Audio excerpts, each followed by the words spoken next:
नमः शिवाय दोस्तों। आज हम सुनेंगे हरितालिका तीज की कथा।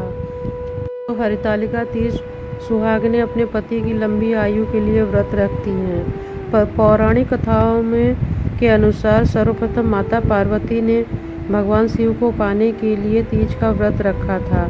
हरितालिका तीज व्रत सुहागन और सौभाग्यशाली स्त्रियां रखती हैं। साथ में कुंवारी कन्याएं भी इसे अच्छे वर की कामना के लिए रखती हैं।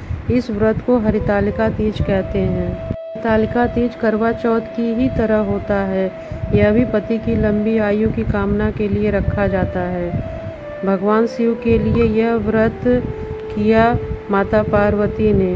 भोलेनाथ की पूजा व्रत महिलाएं इसमें करती हैं। माता पार्वती और भगवान भोले शंकर के प्रेम और समर्पण का प्रतीक यह व्रत माना जाता है।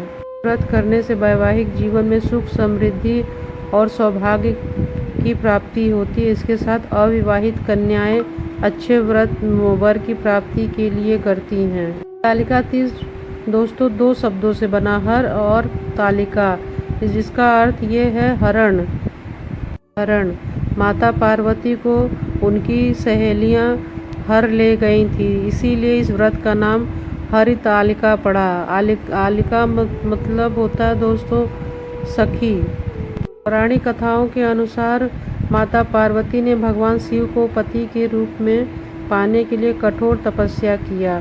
उसके बाद पिता हिमालय ने पार्वती जी का विवाह भगवान विष्णु से तय कर दिया था, लेकिन माता पार्वती शिव को ही अपने पति के रूप में पाना चाहती थी। उनकी सखियों ने उन्हें पिता के घर से अपहरण करके घने जंगल में ले गईं। वहां भगवान शिव की कठोर तपस्या माता पार्वती ने निराहार रहकर किया था। भगवान शिव की घोर तपस्या की प्रसन्न होकर भोलेनाथ ने पत्नी के रूप में माता पार्वती को स्वीकार किया था। दिन सुहागन महिलाएं निर्जला व्रत रखती है, निराहार, इसमें पानी का भी त्याग कर देती हैं। इस दिन मंडप सजा करके भोलेनाथ माता पार्वती की पूजा होती है और साथ में गणपति जी की भी आराधना होती है। इस दिन मंडप बना करके शिव परिवार प्रस्थापित किया जाता है। उसके पश्चात षोडशोपचार विधि से भगवान गौरी शंकर की पूजा होती है।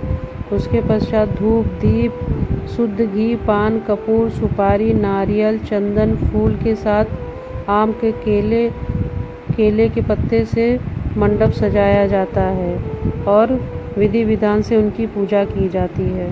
माता पार्वती को 16 श्रृंगार समर्पित करती हैं सुहागन महिलाएं, जिससे उनका सुहाग अमर रहता है, पति की लंबी आयु होती है। इस दिन बहुत सी चीज़ों का दान करना बहुत शुभ माना जाता है।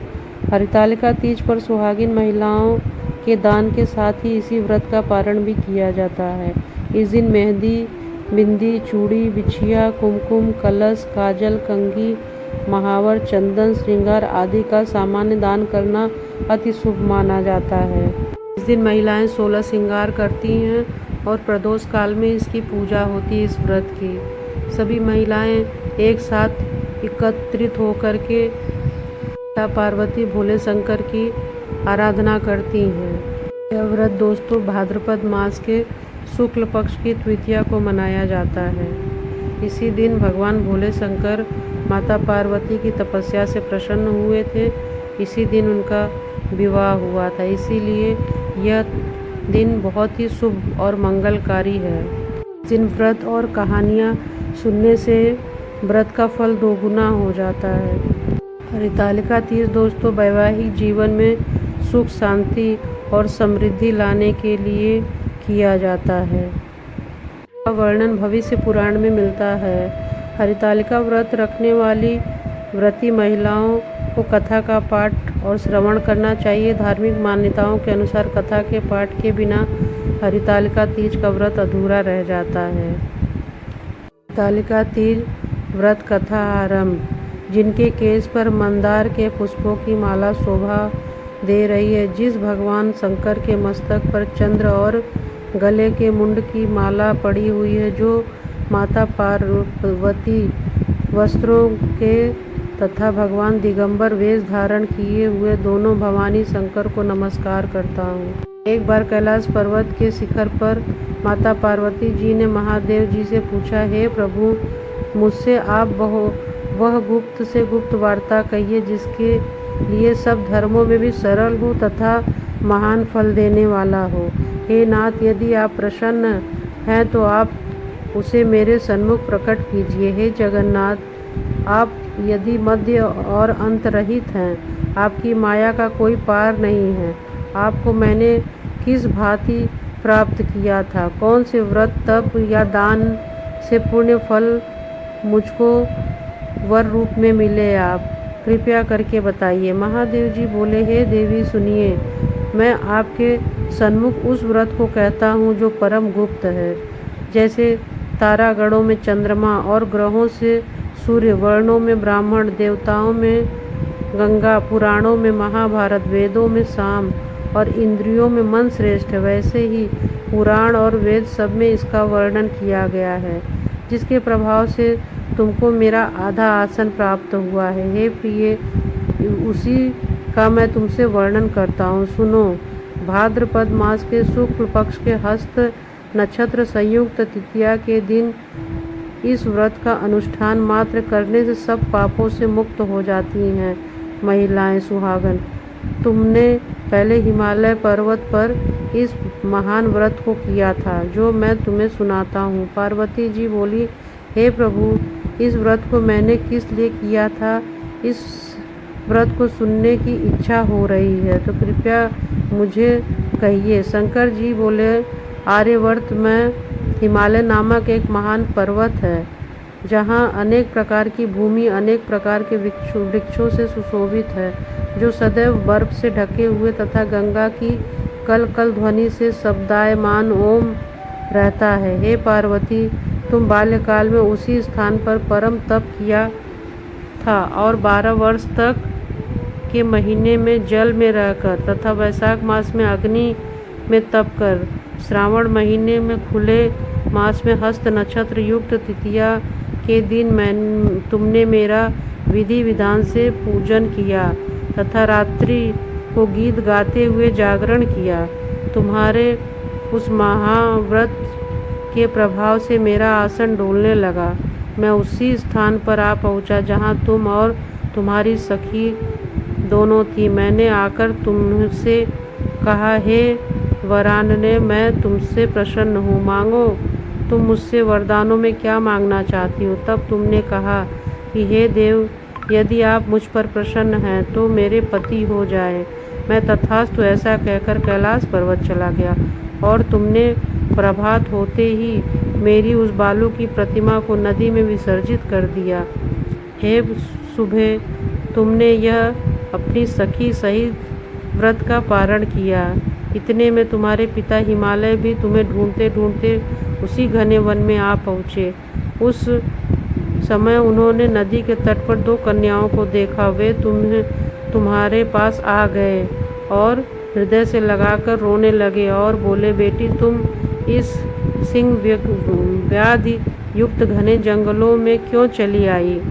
तब तुमने कहा, हे पिता, मैंने पहले ही अपना शरीर शंकर जी को समर्पित कर दिया था, लेकिन आपने इसके विपरीत कार्य किया, इसीलिए मैं वन में आई। ऐसा सुनकर हिमालय ने तुमसे कहा कि मैं तुम्हारी इच्छा के विरुद्ध यह कार्य नहीं करूँगा। तब वे तुम्हें लेकर घर वापस आ गए, तुम्हारा विवाह मेरे साथ कर दिया। हे प्रिय, उसी व्रत के प्रभाव से तुमको मेरा अर्धासन प्राप्त हुआ।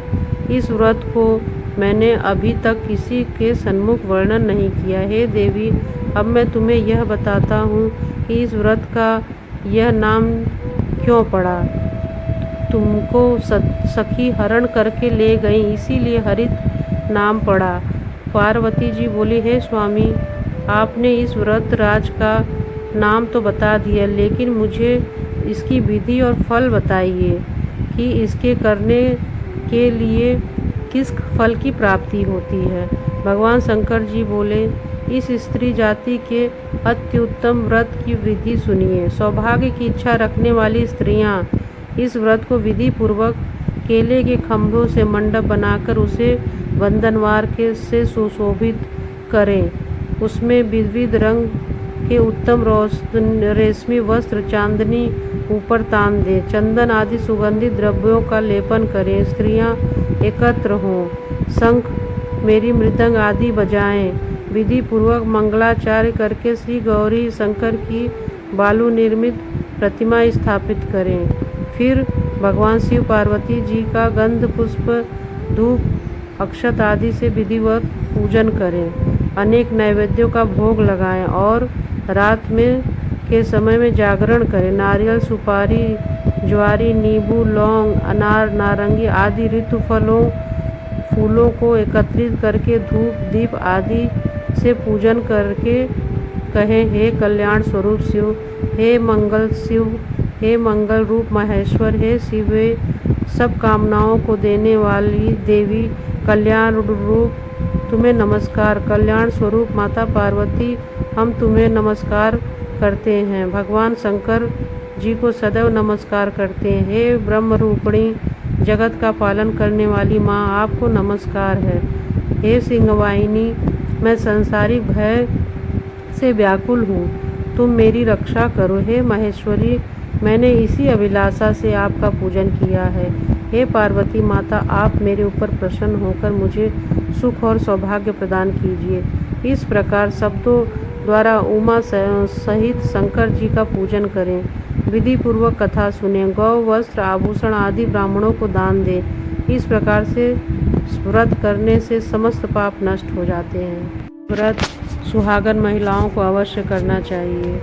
महिलाएं 24 घंटे तक खाने पीने से परहेज करती हैं, निर्जला व्रत रहती हैं। इससे उन्हें भगवान शिव और माता पार्वती का आशीर्वाद प्राप्त होता है। सभी महिलाओं को गौरी शंकर कृपा प्राप्त हो, सुहाग अमर रहे और जीवन में समस्त सुखों को भोग कर सृष्टि से विदा हो। ओम नमः शिवाय।